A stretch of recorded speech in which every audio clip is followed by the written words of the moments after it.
Converts நேர்களுக்கு வணக்கம். இன்னைக்கு நம்மளோட வீடியோ வந்து எதை பற்றினது கண்டிப்பாக நீங்கள் தமிழ் பார்த்தாலும் புரிஞ்சிருப்பீங்க. எஸ், நம்ம திரும்ப வந்து நம்ம சாம்பியன்ஸ் ஆஃப் இஷ்யூ பற்றி தான் பேச போகிறோம்.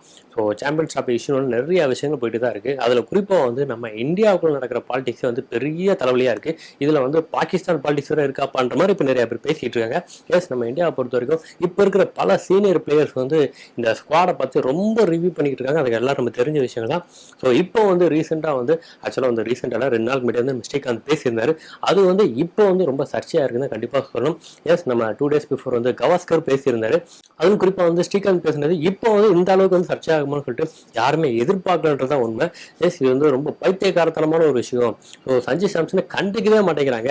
அப்படி என்னத்தை தான் வந்து கில்லு கிட்ட பார்த்தாங்கன்னு தெரியலன்ற மாதிரி அவர் ரொம்ப பொங்கியிருக்காருன்னு கண்டிப்பாக சொல்லணும். குறிப்பாக வந்து நம்ம லாஸ்ட் வீடியோ நம்ம பேசிக்கிட்டு இருந்தோம். ஸோ அக்ஷர் பட்டேல் இருக்கும்போது நம்ம வந்து அவருக்கு தானே வாய்ப்பு கொடுக்கணும், அதை விட்டுட்டு எப்படி கில்லு கொடுக்கலான்ற மாதிரி நம்ம கேட்டுக்கிட்டு இருந்தோம். ஆனால் இப்போ வந்து அவர் என்ன சொல்லியிருக்காருன்னா, பும்ராவும் இருக்கும்போது லீடிங் கேப்டனாக இருக்கும்போது அவர் வந்து நீங்கள் அவமதிச்சிட்டீங்கன்ற மாதிரி அவர் நிறைய கேள்விகள் கேட்டுக்கிட்டு இருக்காரு. ஸோ இது எல்லாமே எங்கே போய் முடிய போகுதுன்றது தெரிலன்றதான் உண்மை. ஸோ இது எல்லாத்தையுமே டைவெர்ட் பண்ணுறதுக்காக தான் வந்து இப்போ புதுசாக வந்து பார்த்தீங்கன்னா பிசிசிஐ வந்து பிரச்சனை கிளப்பிக்கிட்டே இருக்காங்கன்ற மாதிரி இப்போ நிறைய பேர் சொல்லிட்டு இருக்காங்க. அது என்னப்பா பிரச்சனைன்ற மாதிரி நம்ம எல்லாருமே கேட்கலாம். ஆல்ரெடி வந்து பாகிஸ்தான் போய் விளையாட மாட்டோம்னு சொல்லிட்டு அதெல்லாம் நம்ம தெரிஞ்ச விஷயம் தானே. பாகிஸ்தான் போய் விளையாட மாட்டீங்க, ஓகே, நமக்கு தான் வந்து தனியாக துபாய் கொடுத்தாச்சு, இந்த மாதிரி என்ன பிரச்சனை, நம்ம துபாயில தான் ஆட போறோன்ற மாதிரி எல்லாருமே கேட்டுட்டு இருக்கலாம். ஆனால் அதில் தான் வந்து ஒரு ட்விஸ்ட் வந்து இப்போ வந்து அண்டர்பிட் அடிச்சிருக்காங்கன்னா கண்டிப்பாக சொல்லணும். எஸ், அதுவும் குறிப்பாக வந்து நம்ம இந்தியாவுக்குள்ள நடக்கிற பாலிடிக்ஸ் எல்லாத்தையுமே வந்து ஓவர்டேக் பண்ற மாதிரி, ஸோ இதை வந்து மழுங்கடிக்கிற மாதிரி இன்னொரு பெரிய பிரச்சனை வந்தால் மட்டும்தான் இதை வந்து சரி கட்ட முடியுன்றனால வேணுன்ட்டே வந்து பிரச்சனை பண்றாங்கன்ற மாதிரி நிறைய பேர் வந்து பேச ஆரம்பிச்சாங்க. அப்படி என்னதான் பிரச்சனை பண்ண ஃபர்ஸ்ட் அது சொல்லுப்பா, சொல்லாம நீயே பேசிக்கிட்டு இருக்கின்ற மாதிரி நிறைய பேர் கேட்பீங்க. எஸ், அது வேற ஒண்ணுமே இல்லை. நம்ம இந்தியன் டீம் பிளேயர்ஸ் அணியக்கூடிய அந்த ஜெர்சியில வந்து பாகிஸ்தான் பேர் வரக்கூடாதுன்ற மாதிரி இப்போ எல்லாருமே சொல்லிட்டு இருக்காங்க. அதற்கு ஒரு உதாரணம் சொன்னால் 2023 வேர்ல்டு கப் வந்து நம்ம இந்தியா தான் நடந்துச்சு. ஸோ இந்தியா தான் ஹோஸ்ட் பண்ணாங்கன்னு தெரியும். ஸோ அந்த லோகோவில் இந்தியாவோட பேர் இடம்பெற்றிருந்துச்சு. ஸோ அந்த பேர் இடம்பெற்றிருந்த டிஷர்ட் தான் எல்லா பிளேயர்ஸும் அணிஞ்சிட்டு இருந்தாங்க. இன்க்ளூட் பாகிஸ்தான் கூட அந்த டிஷர்ட் தான் அணிஞ்சிருந்தாங்க. ஸோ இப்போ வந்து நம்ம இந்தியா என்ன சொல்லியிருக்காங்கன்னா, நம்ம இந்தியன் பிளேயர்ஸ் எல்லாமே வந்து துபாயில தான் ஆட போறாங்க. ஸோ அதனால வந்து பாகிஸ்தான் தான் ஹோஸ்ட்ன்றதை நாங்கள் ஏற்றுக்க மாட்டோம். அதுலயும் குறிப்பாக வந்து நம்ம இந்தியன் பிளேயர்ஸ் அணியக்கூடிய அந்த டிஷர்ட்ல வந்து, அதாவது ஜெர்சியில் சாம்பியன்ஸ் ட்ராஃபி 2025 கீழே வந்து பாகிஸ்தான் வருதான், அந்த பாகிஸ்தான் வரவே கூடாதுன்ற மாதிரி இப்போ வந்து இவங்க வந்து புதுசாக வந்து சர்ச்சையை ஏற்படுத்தியிருக்காங்க. உடனே வந்து பாகிஸ்தான்காரங்க பொங்கிட்டாங்கன்றதை கண்டிப்பாக நம்ம சொல்லணும். ஏன்னா இங்கே ஓவரா பண்ணிக்கிட்டு இருக்கீங்கிற மாதிரி அவங்க வந்து பேச ஆரம்பிச்சிட்டாங்க. சரி, இங்கே வரமாட்டேன், நீங்க உங்களுக்கு தனியாக எல்லாமே ரெடி பண்ணி கொடுத்தாச்சு, இப்போ ஜெர்சியில் கூட வந்து பாகிஸ்தான் வரக்கூடாதுன்னா இது வேணுட்டே வந்து நீங்கள் வந்து பாகிஸ்தானை பழி வாங்குறதுக்காக நீங்கள் பண்ணுறீங்கிற மாதிரி அவங்க கரெக்டாக பாயிண்டை கேட்ச் பண்ணி பேசிட்டாங்கன்னு நம்ம கண்டிப்பாக சொல்லணும். இதெல்லாம் ஒரு விஷயமே இல்லை. கேம்ல வந்து எல்லாமே ஒன்று தானே, நம்ம கேம் தான் பார்க்கணும். ஆனால் கேமை விட்டுட்டு நீங்கள் வந்து வேணுட்டே வந்து ஒரு இரு நாட்டு விரோதத்தை ஏற்படுத்துற மாதிரி தான் அவங்க பண்ணிட்டு இருக்காங்கன்ற மாதிரி அவங்க சைட்ல நிறைய பேர் வந்து பொங்கி எழுந்திருக்காங்கன்னு தான் கண்டிப்பா சொல்லணும். இந்த விஷயம் வந்து எந்த அளவுக்கு போக போகுதுன்னு தெரியல. இதை பத்தின ஏதாவது ஓப்பனிங் உங்ககிட்ட இருந்தால் கண்டிப்பா அதையும் கமெண்ட் மென்ஷன் பண்ணுங்க. அதுவும் குறிப்பா வந்து அவங்க சொன்ன விஷயம் என்னன்னு பாத்தீங்கன்னா, ஸோ துபாயில தான் நடக்குது, இருந்தாலும் பாகிஸ்தான் அண்ட் துபாயின்னு போடலான்னு கூட அவங்க ஒத்துக்கிட்டாங்க.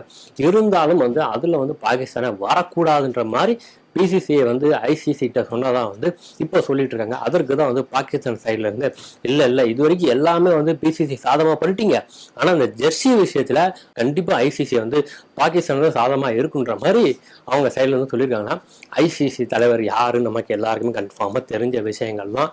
ஸோ வெயிட் பண்ணி பார்ப்போம், இதுக்கு என்ன மாதிரி முடிவுகளை எடுக்க போறாங்கன்னு வெயிட் பண்ணி தான் பார்க்கணும். ஸோ இதில்டா நீங்கள் எதாவது கமெண்ட்ஸ் பண்ண விரும்புனா கண்டிப்பாக அதையும் கமெண்ட் செக்ஷன் மென்ஷன் பண்ணுங்கள். என்னை பொறுத்த வரைக்கும் ஒரு ஜெர்சியில் பாகிஸ்தான் போடுறது எந்த அளவுக்கு வந்து ஒரு விஷயமா இருக்குன்னு தெரில.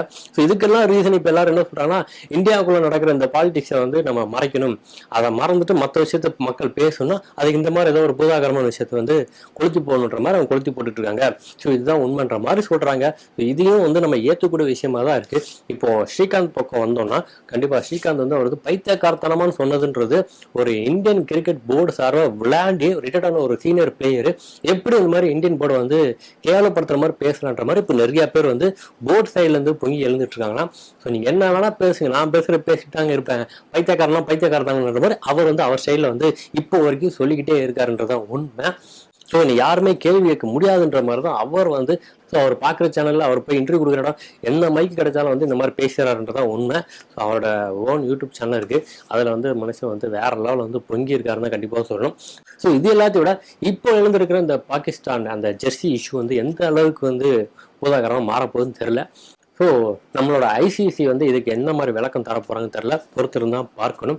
ஸோ எனக்கு தெரிஞ்சு இந்த விஷயம் வந்து எனக்கே கொஞ்சம் ஓவராக தான் போகிறோமோன்ற மாதிரி தான் எனக்கும் தோணுது. ஆனால் ஒரு ஜெர்சியில் வந்து ஒரு பாகிஸ்தான்றதை பிரிண்ட் பண்ணி நம்ம துபாயில் வர என்ன ஆகுது?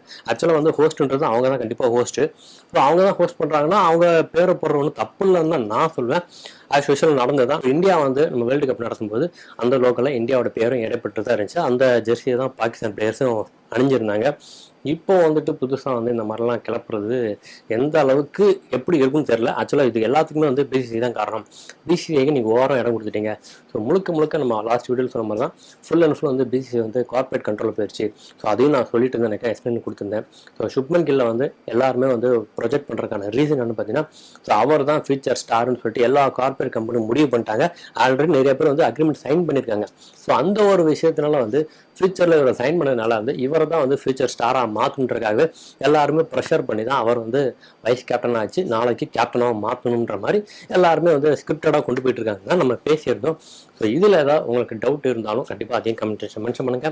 ஸோ இதெல்லாம் தாண்டி அடுத்து நடக்கக்கூடிய நம்ம இங்கிலாந்து T20 சீரீஸ்க்கு இன்னும் நிறைய பேர் வந்து நிறைய விஷயம் வந்து பேசிட்டு தான் இருக்காங்க.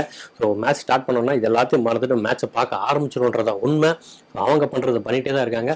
நம்ம பேசிகிட்டே தான் இருக்க போகிறோம். இதுக்கெல்லாம் ஒரு முற்றுப்புள்ளி வந்து எங்கே வரும்னு தெரியல. ஸோ இது எல்லாத்துக்கும் ஒரு சொல்யூஷனாக என்னவா இருந்தால் நல்லாயிருக்கும் நீங்கள் நினைப்போம். கண்டிப்பாக அதையும் கமெண்ட் மென்ஷன் பண்ணுங்க. இதை தவிர்த்து இன்னும் நிறைய விஷயங்கள் அடுத்தடுத்து 2020 பற்றி நிறைய விஷயம் சுவாரஸ்யமாக பார்க்க போகிறோம். தொடர்ந்து எங்கள் வீட்டுக்கு ஆதரவு. இந்த வீடியோ திரும்ப அடுத்த வீடியோ சந்திக்கிறேன். அதுவரை உங்களிடம் இருப்பது சண்முகம்.